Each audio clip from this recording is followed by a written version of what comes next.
Great. So that sounds like it's working. So we'll kick off shortly. And thank you very much, everyone, for joining us. So this webinar is going to be recorded and also broadcast on our public YouTube channel. So if you don't want your faces to be on the internet, just make sure you got your cameras switched off. And if you could just make sure that you're on mute as well, so that we don't have any background noise distracting people as we go through the presentation.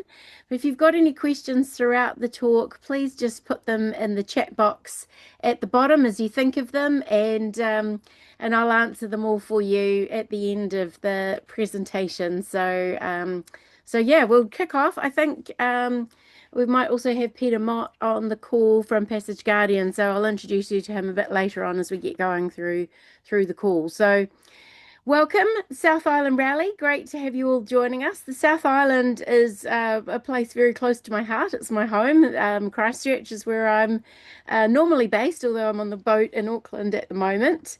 But Island Cruising is an organisation that's been around for 40 years, and it's our 40th birthday party this year on the 29th of November at the Royal New Zealand Yacht Squadron. So I'd love to invite you all to come along to that. And the tickets have just been launched today, so it's going to be a big celebration. So this will be our fifth South Island Rally. I bought the business in 2021, and I ran the South Island Rally that year just because it was I didn't, nobody could travel anywhere. It was mid-COVID, so it was a great excuse to run the rally that year. I think we had about 35 boats that year, and a really great way of training myself on how to run a yacht rally in an area that I was very familiar with as well. So since then, we've refined and perfected everything, and got a whole lot of extra intel for you. And I'll talk bit more about that as we go along. So this will be our fifth South Island rally that we've run. And Island Cruising is basically dedicated to helping you get prepared for a long coastal or an offshore voyage and supporting you along the way in your adventures. So my name's Vicky. I am a lifelong sailor and really passionate about the South Island. As I say, it's where I'm from. Originally from the UK, but I've grown up in my life in the South Island. So while I haven't sailed all the way around the South Island like many of our rally participants have, I've been in and out of most of the destinations that you'll go and visit on various yachts over various different time periods. So it's my pleasure to be able to support you along the way in this adventure. So the South Island Rally, it's an independent rally. It's a rally where you will be given lots and lots of information, but you won't all necessarily be sailing together, holding hands and going from one port to the next. It's got the flexibility for you to pick your own dates and destinations, but also be connected with those people that are going in the same direction as you. And the idea is that you can try and buddy up with those people that are planning on going to the same places around the same time as you are, but there's no real obligation for you to travel along with them at those times. So you can be as flexible and as independent as you wish, but also connect up with other people that have got the same sort of interests as you and heading in the same general direction. So we take it a step further with the rally. We give you a lot of training to help you get ready before you go. Make sure that you feel confident, prepared before you head off, and give you lots of support and assistance along the way, just to make sure that you're feeling confident with where you're heading, and yeah, having a great time along the way. So you can cruise with yourself, or do your own thing, or connect with the others. Parlay Revival did a great series of videos on their South Island Rally adventure a couple of years back, so they're worth watching as well, just to give you a wee taster of it. They managed to go around the whole South Island in 6 weeks, and I think they wish that they'd had quite a lot more time to stop and explore some of the places that they got to visit. But I recommend that everyone does it in at least 3 months or more, just to give you a bit of time to really enjoy and absorb those places, and give you a bit of time up your sleeve to wait for those good weather windows as well when you're traveling from one place to the next. So the South Island is about 450 nautical miles long. And yeah, as I say, allow yourself plenty of time to get from one place to another. So most people start around the end of December and finish up around the end of March. We did have a boat on the rally this year that's only just finished. They've been away for nearly 12 months on the South Island Rally. So as I say, you can take as long as or as little time as you want to do the trip around. Um, so, of course, we've got Abel Tasman and Marlborough at the top of the South Island, Fiordland and Stewart Island along the west coast and at the bottom, and then Otago and Banks Peninsula on the east coast. I'm going to tell you a lot more about each of those places as we go along. One of the big things about cruising around New Zealand is making sure that you've got a clean hull so that we don't transport any hitchhiking nasty critters on your hull from one place to the next, particularly in Fiordland and Stewart Island, where they've got some really unique species and you have to get a clean vessel pass to go to Fiordland. So we'll give you all of the information about getting that pass and just making sure that you've got your hull is clean and approved for traveling around New Zealand and the places that you're going to visit.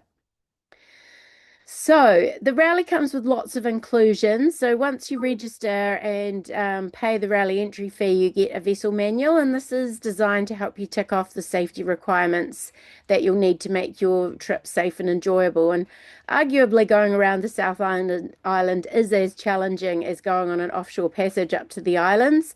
So we recommend you get your boat to what we call a Cat 2 level, especially if you're planning on going down to Fiordland. It's pretty remote down there, and so you want to make sure that you've got all the safety equipment that you need for that passage. There is no safety check on the rally. It's entirely up to you as the skipper to set up your vessel to a standard that you're happy with, and it's entirely your responsibility to make sure that you've got the equipment and you've trained your crew and they're all able to sail the vessel for the voyage that you've got planned ahead. So we'll also have lots of preparation workshops. So we've got online training videos. We do webinars with people, make sure that you're all up to speed with weather, navigation, passage planning, making sure that you know exactly where you're going as you're traveling along throughout the passage. We also produce a rally guidebook, and this is updated every year with all the content and new things that we learn or rally participants pick up along the way. So it's an ever evolving document, and that'll be printed and couriered out to you in November. It basically supplements the existing cruising guides that are out there for the South Island. So we give you the tips on those ones that we think are worth purchasing as well.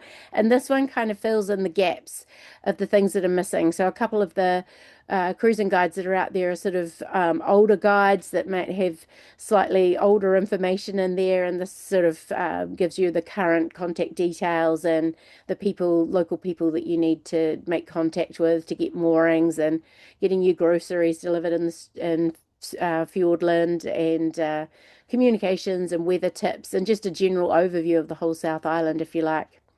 You'll also get a rally pack, and that comes with all kinds of other goodies and things in there, like a chart and all kinds of other bits and pieces to make your trip go a little bit more smoothly. And there's the other guides to purchase as well, which, depending on which way you're going, you can choose which ones you want to buy. But the Boatie's Guide to Fiordland is a guide that's produced by Mana Cruising Club. There's also a Stewart Island cruising guide and some other digital guides that we can recommend as well. So the South Island chart is included in your rally pack as well, and it's a good one to give you a bit of an overview of all the places that you're going to visit along the way. And we do quite a thorough passage planning session with you just to make sure that you understand where you're heading and some tips on doing safety briefings for your crew, trip reports, communications along the way, the tides, and all sorts of other things that you need to be aware of when you're cruising in this part of the world. So there's very little phone coverage in Fiordland and Stewart Island, or Stewart Island keeps improving each year, but really it's only available around Oban, and It's patchy in places in Marlborough and Abel Tasman as well. So it's essential that you have some kind of satellite comms if you're heading further south. So that could be Starlink, an Iridium Go, or a Garmin inReach, or some kind of way of communicating with people when you're offshore. And if you're sailing down the west coast of the North Island, you often end up quite a long way offshore. So you're out of contact of VHF radio and obviously phone coverage. So having some satellite comms is essential. So you might want to think about getting something on board for that.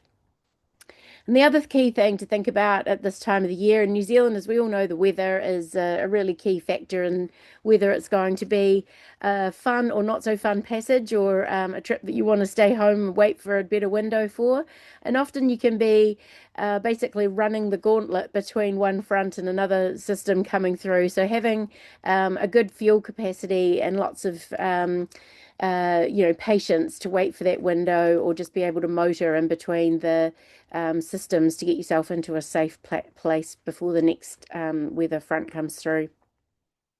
We work very closely with PredictWind and they help us with the weather forecasting. They'll give you a 20% discount on your weather subscription, and we have lots of information and content about how to set up your boat polars and how to get your PredictWind weather forecasts really working for you and how it all works with all the different models and things like that. So we spend quite a bit of time talking about weather and routing and bits and pieces like that in the Rally content.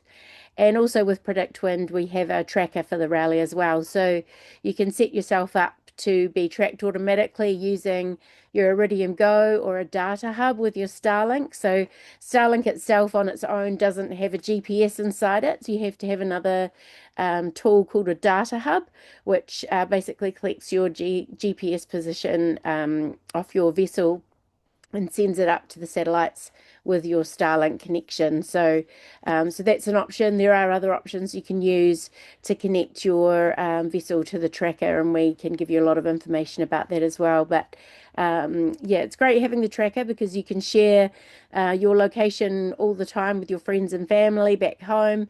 You can see where all the other rally boats are located as well, so you can try and connect with them. And it's a great safety feature as well. If you're having any issues or dramas, we can easily see where all the other vessels are in relation to your vessel as well. So, Peter, are you on the call? Peter, I think you're going to tune in. Peter runs a system called Passage Guardian. Are you there, Peter? Yes, I'm here. Hi. Great. Do you want to just say a quick hello? And I've got a wee slide here about your new website and give us a little overview of your service. Yep, I'd be happy to do that. Thank you very much. And hello, everybody. My name's Peter Mott. I am Passage Guardian. I've been doing this for just on 10 years now. I offer a worldwide free of charge service to vessels conducting ocean passages. And the reason I'm here tonight, in recognition that you're contemplating a coastal passage, is it's very well known, and certainly my experience, that the passage around the South Island, and in particular the sea area Pusaga, can be just as challenging, if not much more challenging, than a passage to the islands. So I'm offering my services to all you guys that are contemplating this rally. It's a very safe thing to do, particularly in company of other vessels. But if you're well prepared and you recognise and respect the coast for what it is, then you should be absolutely fine. And just another point on that, actually. So I think on average, most cruisers spend about 5% of their time at sea, and the other 95% of their time on land or close to land, doing what the rally is all about. So there's no need to be fearful about a coastal passage down our way here. I'm in Christchurch, so like Vicky, this is my home. But it is important to be prepared. One of the things which Vicky touched on there is the lack of phone coverage. That's pretty typical for most of Fiordland. You're also going to find that your satellite Wi-Fi hotspots, Starlink, Iridium Go, and others, may be a little bit patchy and temperamental when you've got high ground very close to you. So if you're tucked in a fjord somewhere, you should expect it to drop out and reconnect from time to time. That's pretty normal because it does need to be able to see the sky down to quite low elevations, not just straight up. And of course, it can't if you're tucked in a fjord somewhere. So expect that to be patchy. The local commercial operators that operate down there nearly all have HF or SSB radio. It's old technology, but it's a goodie and it works. Um, You'll get introduced to a Bluff Fisherman's Radio. Mary Lesk, my colleague there, she operates the VHF radio network down there, which has pretty good coverage actually, and you'll be provided with information on where the VHF repeaters are and which ones to use depending on your location. But she also has a HF station which operates on 4417 kilohertz. And I also have a maritime coast station here that I use across the entire Pacific and beyond. And I am available to talk to any boat that still has an HF radio in it on my working frequencies. So we've got you covered there as well. Anyway, Vicky probably doesn't want me to talk too long. She's got a whole lot more to say. What I would encourage you to do is if you want to avail yourself of my service, it's free of charge. Just go to my website at passageguardian.nz, sign up. You can do that now. And at some point along the way, add your vessel information. And 24 hours before departure or thereabouts, log back in and file a float plan. And I'll be watching you whilst you're on your passage. All the other information about my service, in particular, why you should consider it, is on my website. Thanks, Vicky.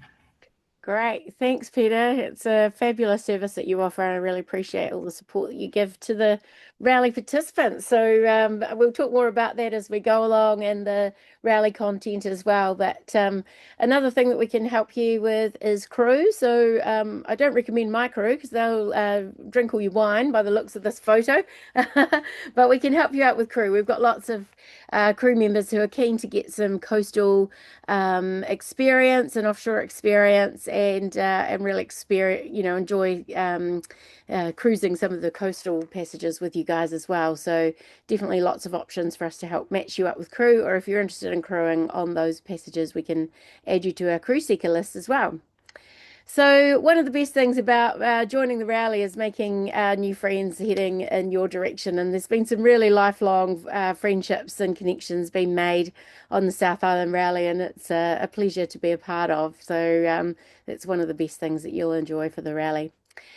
We have a group chat with WhatsApp, and this is a great way to stay connected with everyone else on the rally, to ask questions and share ideas and share photos and tips and places that you found and explored along the way.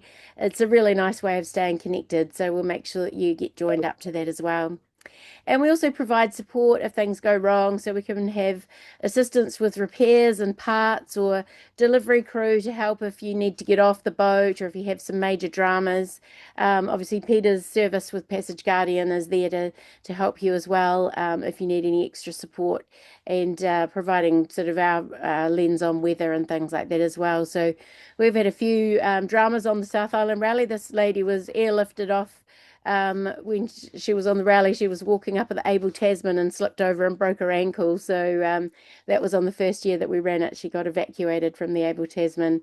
We had another heart attack as well in Fiordland and a couple of other things. So we're there to help support you if there's dramas and things that happen on the way. And often there's things that happen. So you've got somebody there that you can call anytime for support and advice if you have anything go wrong as you go around. So as I mentioned before, it's very flexible. You can pick your own dates and destinations.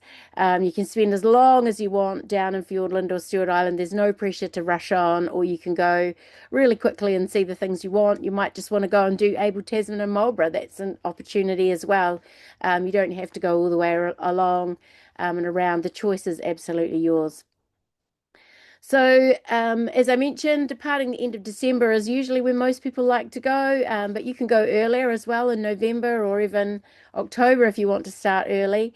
We've even got a few people that are considering coming across the Tasman and joining us from Australia as well to go around the South Island. So the weather can still be a little bit unsettled over December, January, and it's usually February when all the kids go back to school and everyone goes back to work that things really start to settle down. So patience is the key to make sure that you can have got time to wait for those weather windows to open up and get down there.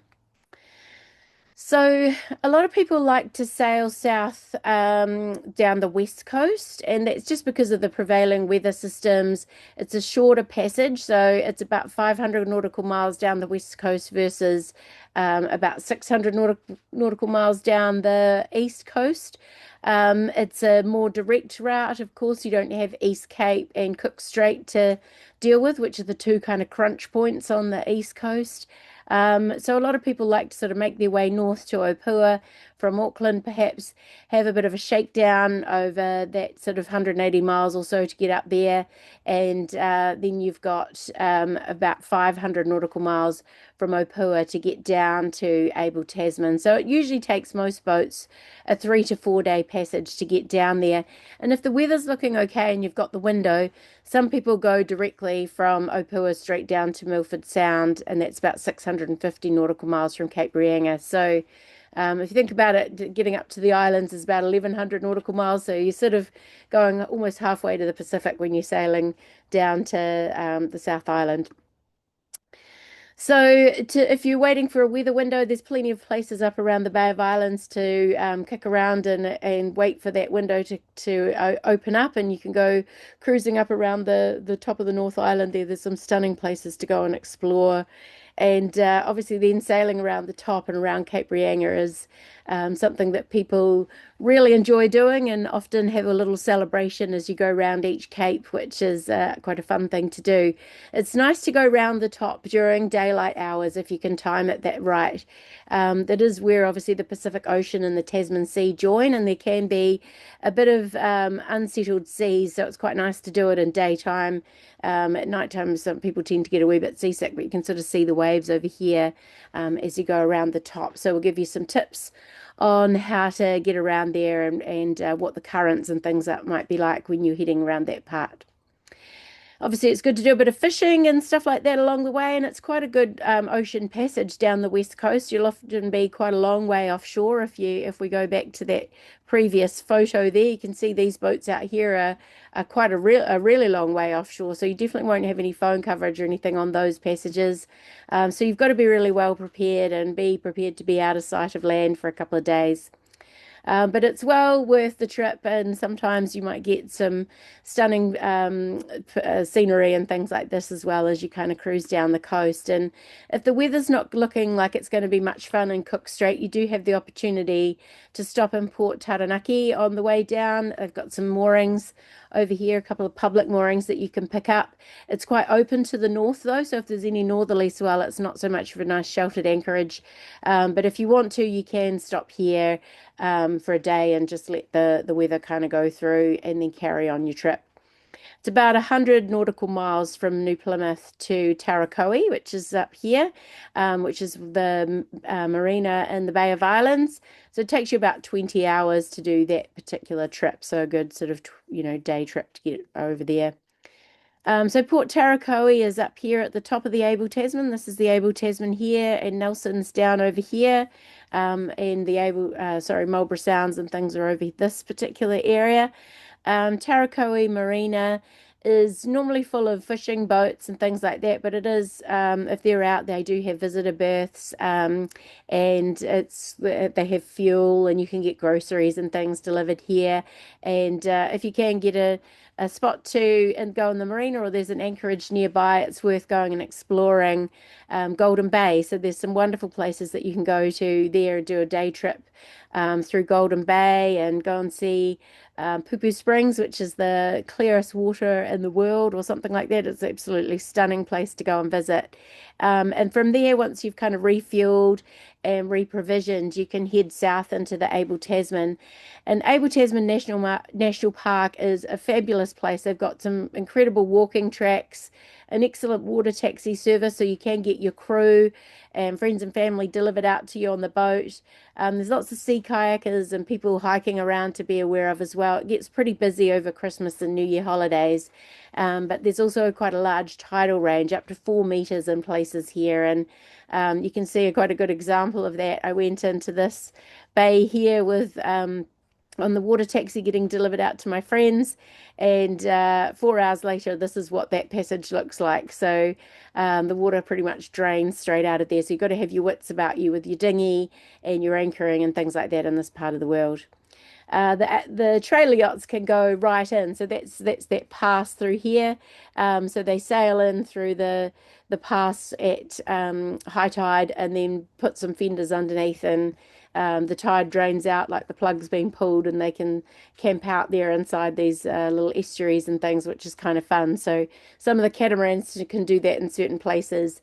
But big monohulls obviously can't. But there's plenty of other anchorages in the Abel Tasman that you can go and tuck yourself away in. Beautiful golden sandy beaches, crystal clear water. It's absolutely stunning spot, and some great places that you can go and explore in your dinghy. And as I say, you can do parts of the track and things like that as well. It's just gorgeous. This is Awaroa, and Awaroa Lodge is up here, which is a great place you can go for pizza, and it's a gorgeous anchorage out here.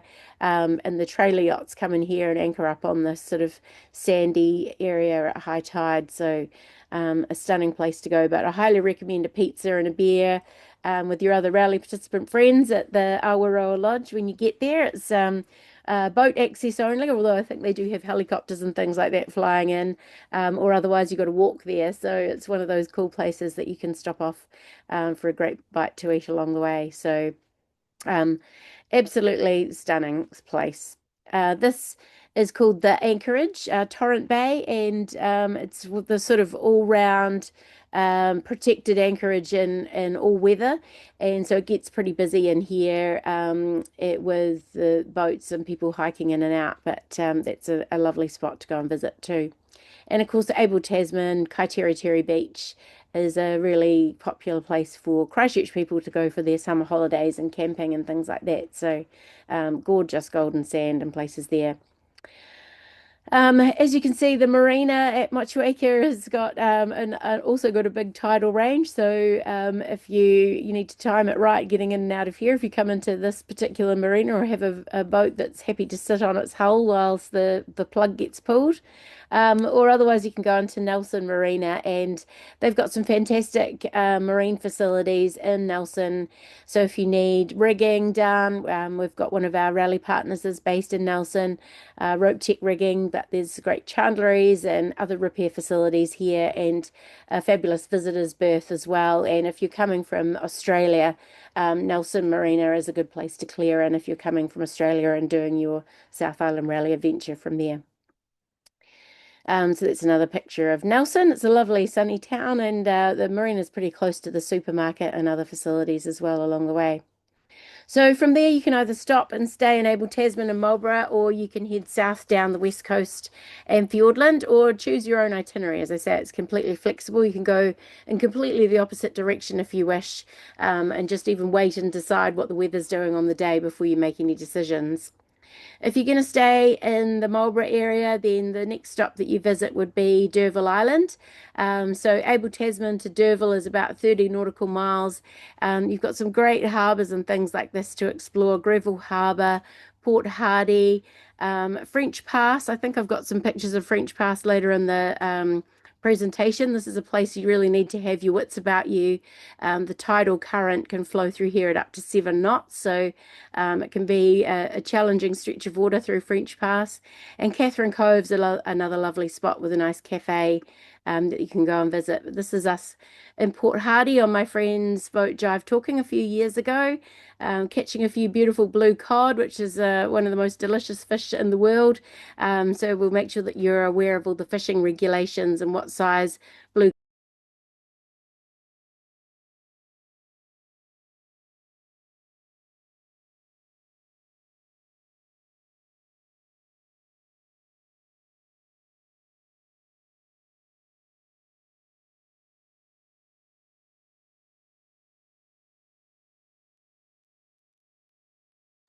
Right, I'm back, I think. Can everyone hear me again now? Yep, I can hear you. Great. Yep, all good. Thank you. Sorry, I don't know what I happened. can. Issue at my end, so my apologies. Hopefully you didn't lose too much of me there, but this is French Pass, where I mentioned before the current runs pretty swiftly through there at 7 knots. So we'll make sure that you know how that all works and get through there on a day like this where it looks a lot nicer than this, which is where it is at full flow. So yeah, you wouldn't want to be trying to go against the tide in French Pass. You wouldn't go very fast, very far. It's a pretty incredible stretch of water and yeah, something that's quite awe-inspiring to be part of. This is the D'Urville Island Catherine Cove Resort. They've got moorings and you can call in here. They're really like all the fishing people go in. There's lots of people going out fishing in here and they can do lovely lunches and stuff like that at that part of the world. So it's worth a visit too. And then Marlborough is, I think I read somewhere it's something like 12 or 15% of New Zealand's coastline is just in this tiny little patch of the top of the north of the South Island.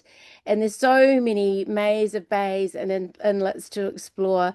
I've been up to Queen Charlotte Sound sailing on my boat for years and years and years, and I don't think I've ever explored every single bay. So you could spend months in this particular area alone. So plenty of territory to cover off here. So if you don't decide to go south to Fiordland and Stewart Island, you'll have plenty to keep you occupied in the Marlborough area. As you can see, there's an anchorage for every weather condition and lots of lovely walks and different resorts and places that you can call into, interesting spots to stop and explore along the way. And a couple of great marinas as well. So the Marlborough Sounds marinas, which have Havelock, Picton, and Waikawa Marina, are a rally partner, and they're doing some special offers for people on the rally as well at the moment. So Havelock Marina is a great place to call into, and Pelorus Sound, and from there you can kind of nip through Cook Strait on a good day. This is a nice fast trip on my friend's boat, High Voltage, going through past Cape Jackson to get ourselves into beautiful Queen Charlotte Sound, and it's a lot more sheltered in here than it is in Cook Strait. And obviously Ship Cove is a place that Captain Cook used to enjoy visiting. I think he visited here 5 times on his various adventures to and from New Zealand. So you can do some really nice walks on the Queen Charlotte track as well, and there's some nice moorings that you can pick up if you join the yacht club as well up there, and we'll give you tips on how that all works. This is at Punga Cove, and across the way is Furneaux Lodge, and they are very welcoming to cruisers. They've got lots of moorings that you can pick up, and you come ashore for a pizza and enjoy a shower or use their facilities. It's also boat access only to come into these places. So it's either people that are staying there or have walked in, or yachties who are out there. So it's quite cool places to visit. This is one of the islands. It's a bird sanctuary and also one of the places that Captain Cook had a lookout at the top. So you can do some nice walks and hikes up these little places and leave your boat tied up on the mooring down below. Or tuck yourself away into some of these beautiful little coves. This is one of our favourites in Bay of Many Coves and Cockle Cove.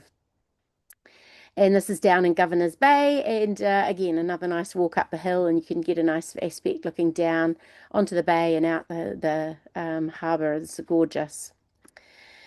So I highly recommend the Marlborough Sounds and spending some time there. And as I mentioned before, you can join either Waikawa, Pelorus, or Mana boating clubs to use the moorings, and we'll give you some tips on how to become a member with those guys and use their facilities whilst you're there as well.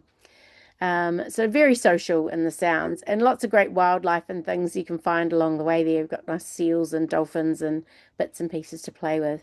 Waikawa and Picton, so the ferry comes in here to go into Picton. I think that's the ferry coming through the top of the hill there into Picton, or over this side of the hill is the Waikawa Marina, and they've got fabulous facilities, a fuel dock, great visitors berths, and excellent marine facilities there too if you needed to haul out for any repairs. This is the view from the yacht club deck looking out over the bay there, so beautiful spot. They have a New Year regatta every year, so if you're interested in racing, you're welcome to join in. They have a cruising division as well, and it's very fun and social time to be on board. Oh, there's me. That's me there. And then, yeah, just exploring the Sounds.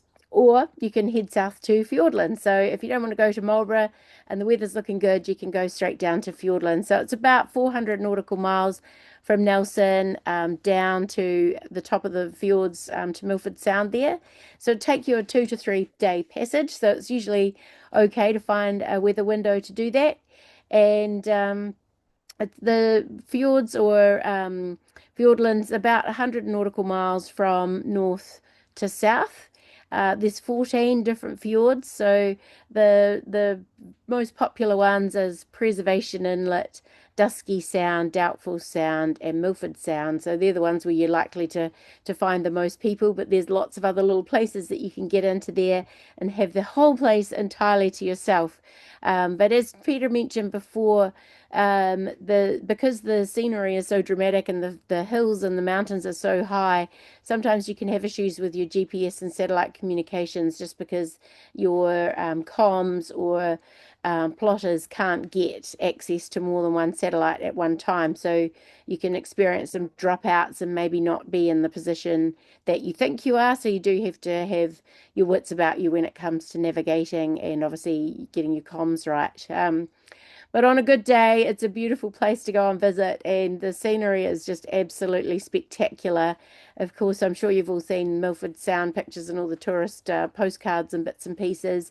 This can be pretty busy and crazy with planes and tourist boats and things like that. But once you get out of there and into some of the other places, more remote places, it's fantastic. And I recommend that you have a look at the Parlay Revival video that they did where they sail the boat under the waterfall and the girls are on the bow getting the freezing cold shower from the waterfall. So that's something that you can do as well to fill up your water tanks. And if you're brave enough to, or don't catch your mast in the branches up above. But it's spectacular. There's lots of rivers that you can kayak and dinghy up. There's super friendly fishermen and people down there that are just really welcoming and wanting to kind of help you experience this beautiful part of the world. So our rally guidebook and some other guides that we give you all the tips of the places to go and the little secret spots that you can kind of get to. Not all of the locals are that friendly though, so you have to watch out for some of these guys, the sea lions that are down there. But most of the time you'll have the place entirely to yourself, and it's just absolutely spectacular. As I mentioned, the fishermen are really welcoming and they'll give you tips on other places that you can kind of tie up or invite you over. They'll give you some fish if you swap them out for some bread or some baking or something like that. They're wonderful people and a real salt of the earth type characters down there who'll make you feel welcome whilst you're there as well. So it's actually, I mean, you'll get a lot of rain down there. You've got to have good wet weather gear, but once you do, when it does rain, the waterfalls and things are just absolutely spectacular. So yeah, lots to kind of see and do when you're down there, and the people that have done the rally previously have just had some incredible adventures, and these are a lot of their pictures that they've sent through. We've also got a special hidden kayak. Well, I say it's ours, it's not ours. It's a kayak that we found up in a lake. So you take this hike up a hill to a lake, and we'll give you in the guidebook a little secret spot where you can find this kayak hidden under a bush. Last year there was a bit of a hole in the kayak, so I believe someone took some fiberglass and bits and pieces to go and repair it, and I think it was working and operational again by the end of the South Island Rally last year, but you might want to take some extra fiberglass patching because it's starting to not necessarily look quite so great, but you can take this kayak and go kayaking across a beautiful lake in the middle of the mountains. So that's not the kayak there, but that's kayak. So yeah, that's kind of a fun thing to do, but beautiful reflections, beautiful, beautiful place. Obviously, lots of great seafood. So we'll tell you about the fishing regulations down there, and there are some quite strict regulations to be aware of when you're fishing in Fiordland, but getting things like groceries and fresh water and things like that. We'll give you some tips on those too if you don't have a water maker on board. But yeah, absolutely spectacular. One thing to be aware of is the sandflies. So Fiordland is well known for its vicious sandflies, and you see Martin here has got a net over his head to stop them from biting his face. And these guys are wearing some very interesting attire to make sure that the sandflies don't get them. So you want to make sure you've got some really good mozzie nets on your screens, on your hatches and your windows and things like that, and some good protection for your face and body, and bite cream and insect repellent and things before you go down there as well to make it not quite so horrendous. So then right at the very bottom in Preservation Inlet, it's time to start thinking about your weather to go south. And as Peter mentioned before, Mary Leskers runs the Southland Bluff Fisherman's Radio. She's a real character down there, and she gives weather updates, and you can do trip reports with her. And she's a mine of local knowledge if you want to know of where a good place is to go and anchor up if there's some bad weather coming through. So she's a real character. But once you get to the bottom, it's obviously time to start planning your trip to Stewart Island. So it's about 100 nautical miles from Preservation Inlet to Stewart Island. So it does require a little bit of planning. And of course, Foveaux Strait is quite a shallow patch of water compared to the Tasman Sea. So the seas can build up in here. It can be quite a rough stretch of water. And there is a bit of tidal current and things flowing through here as well. So we'll give you some training on how best to understand that. But yeah, it's a good trip to get across to Stewart Island. But there's some fabulous cruising around here. If you've got some good weather, you can come and cruise over this side on the west coast. But the most popular places to go is in here through Port Pegasus, up the Lords River, and Port Adventure, and then into Patterson Inlet, and the town of Oban is the only place that people live. So basically, the only way to get to these places is by boat. And sometimes you'll come across hunters and things like that that have been dropped in here either by helicopter or by boat. But otherwise, you've pretty much got this whole entire place to yourself.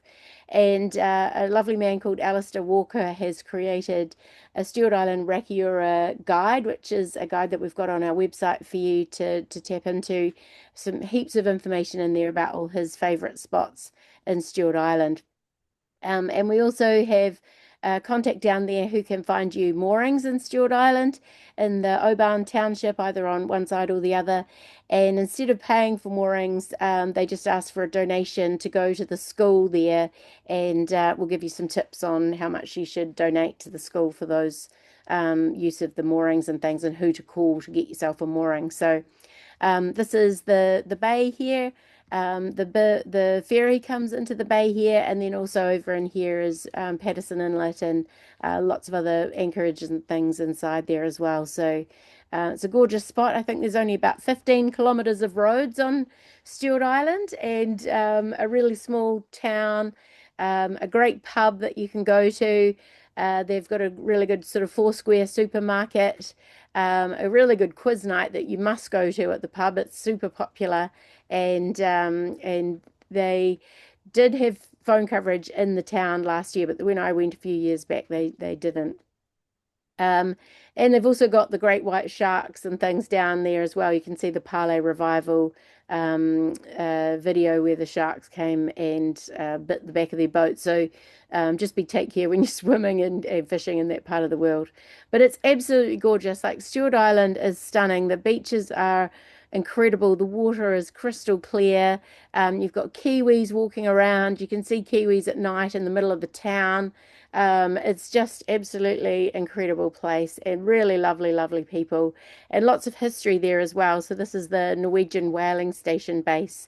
We can go and visit some of the relics and things that they've got there as well. Beautiful, stunning, crystal clear water. Lots of wildlife, lots of great fishing. As I say, the beaches there are incredible. There are a few hazards to be aware of down there though as well, so you do have to kind of still keep your wits about you. Most of it is really well marked and charted. But obviously the weather can get a bit wild. As you can see, the trees have been formed into a particular shape there. But you can also pick the days, and it's just absolutely stunning. Great place to go and explore with your new friends and meet the locals as well. So some beautiful places there, and as I say, that's going up the Lords River and Patterson Inlet. This was my trip that I was down there quite a few years ago on New Year's Eve. We ended up in a bit of a storm down there, so you do need to keep a really close eye on the weather as well. It can get a bit gnarly, but hopefully it'll be nice and settled whilst you're there, and you can go and explore and take some of the walks and things, and go hike up to the top of a mountain and look back down on the inlets and see your boats anchored below. Beautiful, beautiful place. So you'll see here that we've got on this particular boat, my friend Rodney's boat, we've got lots of shorelines ashore. So there's lots of places down in Fiordland and Stewart Island and in Marlborough Sounds where you kind of need to stop yourself from swinging because the seabed is quite steeply sloping. So you don't want to kind of swing around and unset your anchor. So we recommend that you take at least 100 meters of sort of stretchy shorelines, and we'll talk about that in our rally content too. So then sailing north from Stewart Island, you can go into Bluff as well. Some people head up to Bluff, but otherwise most people go straight from there up to Otago Harbour, or if you've got good weather, you might like to go all the way up to Akaroa. So Stewart Island to Akaroa is 320 nautical miles, 2 to 3 days, or about 130 miles to Dunedin. You can also sort of day hop up to Oamaru, Timaru, and then Akaroa as well. So those are options for you too. But a lot of people want to go in and visit Otago Harbour. It's quite a long, winding harbour and a channel that you need to navigate all the way up into the yacht club up here, or you can stop out here at Port Chalmers. You can go to the Albatross colony, which is worth a visit, and see the chicks there and explore this cool town. So yeah, Otago and Dunedin is a good place to stop. Or you can head up to Oamaru. And Oamaru has got a breakwater that you can come inside and anchor or pick up a mooring. They've got a really good harbour master there that gives you some tips on getting around this corner and into the channel. There's a bit of a sandbank here that develops, so getting some local knowledge before you head in there, depending on the conditions, is worth doing. And we've got his contact details in the rally guidebook too.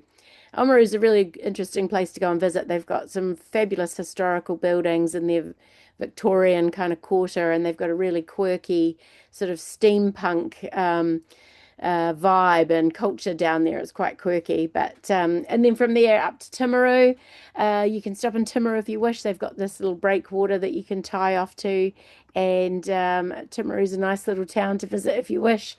And then up to Banks Peninsula, Akaroa Harbour is well worth a stop. It's a gorgeous place there with a really nice, interesting French heritage. You've also got Flea Bay as a nice anchorage around here, Little Akaloa, Pigeon Bay, Port Levy, and Littleton Harbour. These other bays you can stop and anchor in if the weather's okay, but they're quite wide and open to the Pacific Ocean swell, so it can be a bit rolly in there. But definitely Pigeon Bay, Port Levy, Littleton Harbour, and Akaroa Harbour are gorgeous. So yeah, Akaroa, this is Akaroa. Akaroa here is the village, and this is French Farm anchorage over here as well. They've got another nice little yacht club over there, and a great little cheese factory and some wineries and things you can go and visit, and the beautiful little Hector's dolphins that you can go for a swim with. And head up to places like the Giant's House, which is this really cool mosaic garden. Or go to the yacht club and visit the lighthouse and check out the little blue penguins, and go round to Pigeon Bay as well. So Pigeon Bay has a big party early March where the yachties from Littleton sail round and have a big party, and you're welcome to attend if you happen to be there at that particular time. So Banks Peninsula is quite a different scenery. It's quite barren in places, and can be quite dry in the summertime. But the anchorages are lovely. There's really sort of thick mud, and it's great safe places to stop and anchor, and you probably have the entire place to yourself. And as you come into Littleton Harbour, we'll make sure that the Hector's Dolphins are there to meet you at the harbour and welcome you into Littleton. And it's really worth spending a few days exploring Littleton Harbour and Christchurch. You've got the Tiana Marina down here inside the harbour itself, or Diamond Harbour over here, and Purau Bay is another great place that you can anchor up as well. So, yeah, definitely some nice places to go and visit and come and explore the beautiful city of Christchurch and see how things are going after the rebuild with the earthquakes, which I know is like 15 years ago now, but we still feel like we've been rebuilding. But there's some lovely places to go and visit in Christchurch, great restaurants and things like that, overlooking the river, and so lots of street art and really fun things going on in Christchurch. So from there, it's we head back up the coast from Banks Peninsula to Waikawa and back through Cook Strait. Really want to get your timing and Cook Strait right, to avoid some nasty weather. So you can possibly stop in Kaikoura if the weather's good, but typically if the weather's good, you always want to kind of carry on. But it is possible to stop there and see Kaikoura and the whales and the mountains and things there as well if you wish. Otherwise, it's back in through Tory Channel, which is where the ferries go. If you've caught the ferry through to Picton, you would have been through here. This is also a very narrow gap that has a very strong tide current, up to 7 knots flow in as it's coming in and out. So we give you some tips on how to time your arrival for that, and hopefully avoid getting tooted at by the ferries on your way through, that they have right away in this part of the world. So that's my little young 88 coming up to the Tory Channel entrance, back in up through here. So once you've finished your South Island circumnavigation, it's time to head home. And some people want to circumnavigate the whole of New Zealand, so they'll specifically want to go back home through the east coast, and it's quite a good way of doing it because there's lots of places you can stop along the way, such as Napier, Gisborne, Tauranga, and then back into Auckland if you're heading north again. So you can go across to Wellington, go and visit the Beehive, and Te Papa, which is worth going to visit as well, the museum, and then up to Napier and do all the lovely Art Deco stuff that they've got there, and visit some of their beautiful wineries, or into Gisborne as well. So that's another place that you can stop, and they're very welcoming to cruisers. So you'll need a good sense of adventure and a sense of humour. Your boat should be prepared to a Cat 2 level, and we'll help you with this. You need a heavy anchor and at least 100 meters of chain, and be confident with anchoring in sometimes challenging conditions. And as I mentioned earlier, having at least 100 meters of shorelines, and we'll tell you about those in the rally content as well. Some really decent wet weather gear, and we've partnered with Henry Lloyd, and they'll give you some great discounts and some excellent gear to make sure that you stay dry and comfortable on your way down south. Good protection from all the sandflies as you get further down there. A clean hull is really important when you're moving around New Zealand. Obviously, satellite communications, or the ability to get email if you're going to Fiordland and Stewart Island, and the patience and time to wait for a good weather window. Because you don't want to end up in conditions like this if you can avoid it, or that, which is pretty nasty. That's down in Foveaux Strait. So registrations are now open. It's $600 per vessel to join, and I recommend that if you're considering going, you register early to get most out of all the rally content, which will get started really soon once the registrations come in. If for any reason you're unable to go, we can transfer that $600 over to another rally or postpone you to next year. There's no stress if there's any dramas and you can't go for any reason this season. But then also next year we have the Pacific Rally coming up. So this is a great shakedown for you to go and experience the South Island before you head up to the islands in May. So questions. I'll stop sharing my screen. Hopefully everyone's still there and hasn't disappeared on me like I lost everyone previously.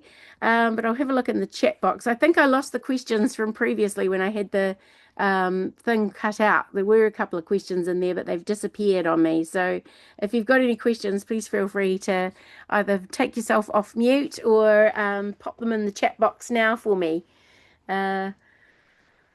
Or not.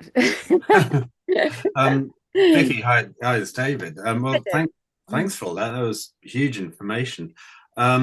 Heaps of questions. Probably everyone has heaps of questions. Specifically, you mentioned 100 meters of chain.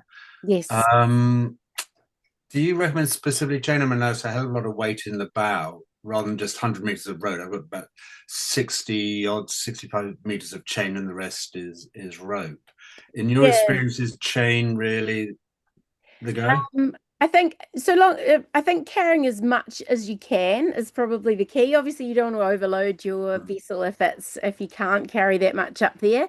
I think there's some places that you're going to have to be anchoring in really deep areas, like in particularly in Fiordland and stuff. So it's just a little bit more peace of mind, I think, if you've got a little bit more chain up there. But it's entirely up to you, you know. Like I think having the scope to have a little bit more with your road in there as well is fine. And you know your boat better than anyone. So it's as much as you can carry, I think would be my advice. But so you're thinking some of the anchoring off the bow be 20, 25 meters deep In at the places, bow, and yes. then back Yeah. with sterlines. Yeah, that's right. So with this, the idea with the stern lines is that you can kind of set your anchor heading back up the hill, if you like, as you're going closer Yeah. into the shore, and you tie yourself back so that the anchor won't unset if you swing in the opposite direction. So having those shorelines definitely helps with that as well. But there are places where you'll probably be anchoring in 20 meters at least of depth. So yeah, just having that extra I got to scope. be fairly comfortable with mixed rope and chain with a stern line. I think Yeah, definitely. should hold. Yeah. Yeah, for sure. Yeah. Andrew. G'day, Vicky. How you going? Good. Thank you for all that. Just in relation to that, following that last question about stern lines, you mentioned about 100 meters for Fiordland. So would you recommend sort of having that on a spool at the rear of the boat, or can you just make that up of? So it has to have like similar, be like an anchor road, I guess, would be the suggestion. Yeah, Is that so the recommendation? I on the boats, you know, that I've been on down there, and when I've taken my boat up to the sounds and things, I've got quite a bit more detail about it. But I recommend that you have a brightly coloured, stretchy, floating line that you take ashore. And if you've got 100 meters, you can generally take it ashore and around something and back to the boat, so that if you need to cast off in a hurry, you can just untie one end and you don't have to go ashore to untie it. But having it brightly colored and floating and stretchy means that if people are sort of zooming around in their dinghies, that you can see it and you can easily see it at night. So I recommend getting it in yellow as opposed to blue or a dark color. And floating as well also just means that it's sitting on top of the water and not sort of like weighted down heavily. Like you don't want to use your old Genoa sheets or anything like that. You want to have something stretchy, something floating, and something brightly colored. Yeah, so in 100 meters of it. And I either have it on a reel, like your you know, your hose pipe reel, or Yeah. you can sort of feed it into a sack. So you don't kind of coil it, you just kind of feed it into like a big sort of Hessian sack, and then because that way it doesn't untangle as well. So but yeah, having it on a reel like a hose pipe reel is a good way of doing it. Oh, okay. Just one last. I did post a question on the chat about the likely timing for the rally pack you mentioned November, I think, as we're planning to leave Sydney around mid-November. So Yeah, that's cool. We could either get it couriered to you in Sydney or have it waiting for you in Nelson. So okay. yeah, what we normally do is we have the rally participants' names and contact details printed in the front of the guidebook, so you've got that all on hand, and we just make sure that everything's updated for the rest of the season. So it just takes a little bit of updating and reprinting, No worries. and that's when it usually goes out. So yeah. Great. Okay. Thank you. Great. Thank you. Any other questions? Hi Vicky, Simon here. Hi Simon, how are you? Yeah, we're good, thanks. Yeah, we saw you this morning. Yeah. But yeah, no, Two times in one we've got day. I know. We've got a tentative reservation for an overwinter berth in Nelson. Oh, great. And so we're planning on heading off from Whangarei in maybe February time. Yeah. And I just wondered, what's the preferred weather routing to go clockwise around the North Island or anti-clockwise? Is it in February? Is there a preferred direction, or does it make just wing it on the day. Yeah, it's a bit of that actually. I mean, we've had people go in both directions. So, if you're going to Nelson, from Whangarei, I'd probably recommend going around the top and straight down to Nelson. The East Cape and Cook Strait are the two sort of places where the weather really is challenging on the East Coast. So it's sort of where the two systems kind of converge. And so you'll normally get a better weather window going down the West Coast. But on the East Coast, you've got lots of places that you can stop in and wait for that weather window on the way. So you could go from Whangarei down to Tauranga and wait there, and then go round East Cape into Napier, and then wait there, and then wait to go round to Cook Strait as well. So it's just having the patience for those crunch points, if you like. So if you want to do it in one hop, the West Coast is easier. Oh yeah, I guess we'd be doing the coastal hopping to max out on it. So Yeah, thanks for that, Vicky. entirely up to Great you. presentation, by the way. Right. Just one thing about the anchoring in Fiordland. I'm sure I've read somewhere or heard somewhere that there's quite a lot of anchor points actually ashore that you can tie off to, or moorings in place. Is that right, or have I Yes. imagined that? Yeah, there is. So a lot of the moorings and the anchoring points have been put in by the fishermen. So if they're not being used, then you're welcome to use them, and you can kind of radio people up on the radio that night and just ask for permission and see who's kind of coming in. There's some tourist boats that use those moorings and things like that as well. So if they're available, you're often welcome to use them. And in the guidebook and in the other guidebooks that are there, we've got the tips on the places to tie your shorelines through to. So sometimes they can come and go, depending on the season and whether they've been pulled out or are still there. But yeah, there's some really good anchorages that's got the tips on the places to tie into and be snug and away from the weather in those spots. Great, thanks, Vicky. Thank you. Great. I did see someone said, can a Davidson 31 27-foot waterline keep up? Absolutely. You can totally do this in a Davidson 31 trip. No problem at all. It'd be a great boat to go around the South Island in. Thank you.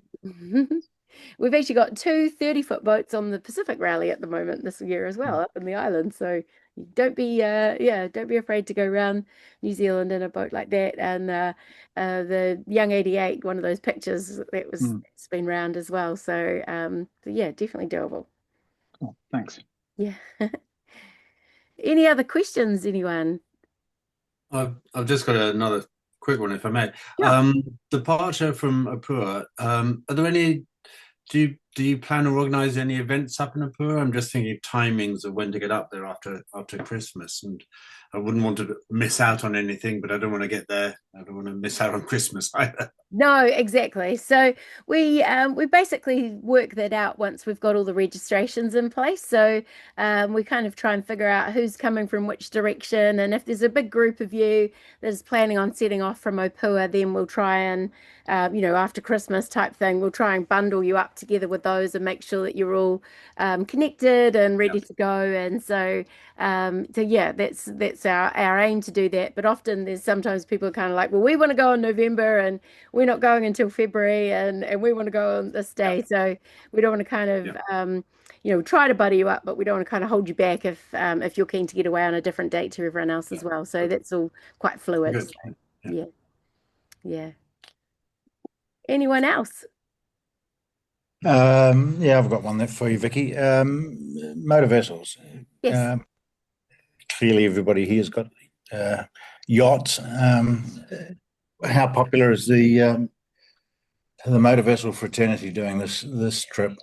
Absolutely. I think motor vessels are great to do this trip in. We've had lots of motorboats go around previously as well. And yeah, not a problem at all. You're very welcome to join in with the motorboat. That's Okay. perfect. Absolutely. Yeah. No worries. Yeah. Thank you. And we can give you lots of tips on where to get your fuel and things like that as well, if you need to pick up fuel along the way and those sorts of things as well. So yeah. Ideal. All boats are welcome. Anything that Thank you. floats. Great. Well, I'll sign off there. I've recorded this, as I mentioned before, so I'll send you all the link to the recording if you want to watch it again. If you've got any other questions, please feel free to email me or give me a call. I'm happy to answer any questions. I'll also send you a link to the registration form if you're keen to sign up. All of our content will get underway. We'll get that yacht manual out to you, so you can start ticking off all your safety equipment. And then we start getting into the rally content, which is all about the weather and the passage planning and making sure you know where you're going. Yeah, everything from there. So it's lots of fun. So yeah, thanks everyone for joining us tonight. We'll catch up with you soon. Cool. See ya. Bye. Bye. Thanks, Vicky. Thank you. Cheers. Good night.